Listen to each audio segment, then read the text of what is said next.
Big Boss season 8 Telugu voting week 4కి ఇలా ఉన్నాయి. నబీల్కి 97,621, మణికంఠ 49,813, ఆదిత్య 43,971, ప్రేరణ 43,919, Prithviraj 38,155, Sonia 22,645.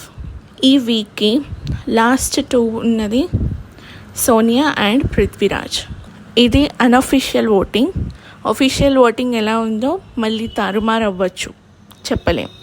So let's wait for this weekend. And నాకు ఇంకొక చిన్న డౌట్ ఉంది. ఏంటంటే సర్వైవల్ ఆఫ్ ద ఫిట్టెస్ట్ టాస్క్లో ఇద్దరిని ఎలిమినేట్ చేశారు కదా, Manikanta and Nabeel Afridi. So maybe ఈ వీక్ 2 ఎలిమినేషన్స్ ఉంటే వీళ్ళిద్దరిని తీస్తారేమో అన్న చిన్న డౌట్ నాకుంది. మీలో ఎవరికైనా కూడా ఇలాగే అనిపించిందా? కామెంట్ చేయండి.